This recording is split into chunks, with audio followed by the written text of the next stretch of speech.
All right, let's jump right in. If you're trying to communicate a really complex idea to a massive audience today, you'd probably assume you need the absolute latest Silicon Valley marketing playbook, right? But what if I told you the ultimate blueprint for that was actually drafted 2 millennia ago? So today we're exploring a pretty mind-blowing premise. Did a first-century fisherman essentially invent the modern explainer? We're going to look at how John the Apostle basically wrote the ultimate, highest converting explainer script for Jesus 2,000 years ago, and he did it using the exact same structural secrets that top creative agencies rely on right now. Section 1. The Ancient Explainer Script, Structure and Framework. See, when experts today build a high-converting explainer, they stick to a super strict narrative structure. You need a hook, a problem, the solution, your proof, and finally, a call to action.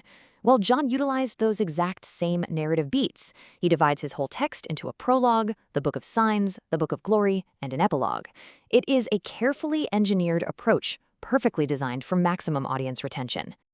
Section 2. A cosmic 10-second hook. The prologue.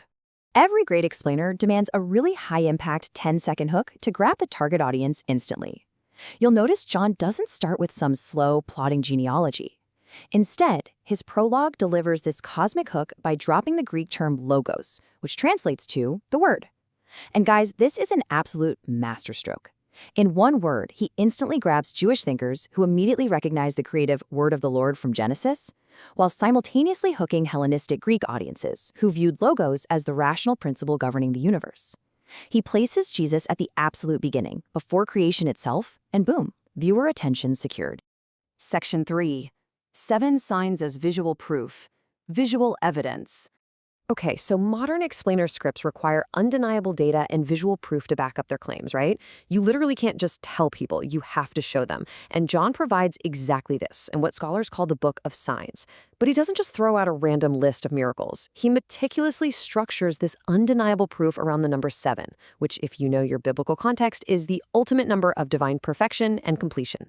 He just rapidly fires off these 7 miraculous signs as pure visual proof. We're talking turning water into wine, feeding 5,000 people, healing a man blind from birth, and ultimately raising Lazarus from the dead. Think about it within the framework of our explainer. These are highly specific data points that prove total mastery over distance, time, and literally even death itself. Section 4. 7 I am solutions solving the problem. Now, here's the crucial point. The best explainers out there don't just list abstract features.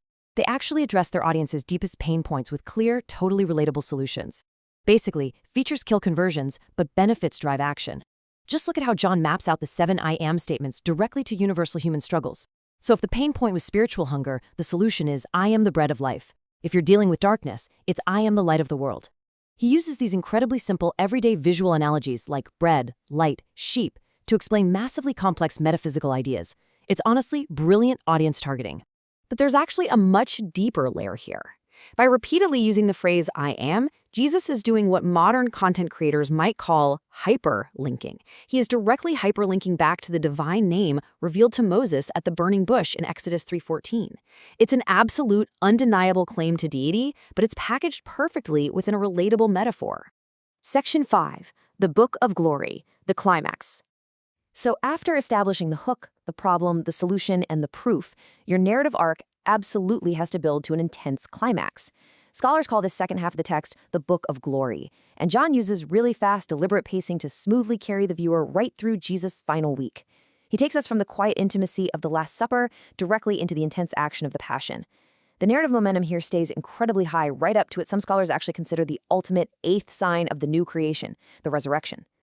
Section 6. The ultimate call to action, the epilogue. Of course, an explainer is completely useless without a clear next step. You never ever want to leave your audience guessing about what to do next. And John's epilogue delivers what just might be the single most effective call to action in literary history. He literally breaks the fourth wall here. John ends by telling the viewer exactly why the script was written, so that you may believe, and that believing you may have life in his name. He clearly spells out the profound transformation that awaits if you just take action. And this brilliantly illustrates our core takeaway for today's explainer. The Gospel of John simply wasn't written just to dispense dry historical facts. Not at all. It was crafted as a systematic, carefully engineered approach to actively change lives.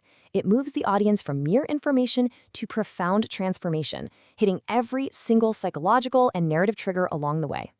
So I want to leave you with this thought. Whether you view it as a secret text or simply a masterful piece of ancient literature, the mechanics of this 2,000-year-old script are just undeniable. It really forces us to ask a bigger question. If the ultimate framework for human persuasion was already perfected in the 1st century, what other ancient secrets are just hiding in plain sight, waiting to be decoded?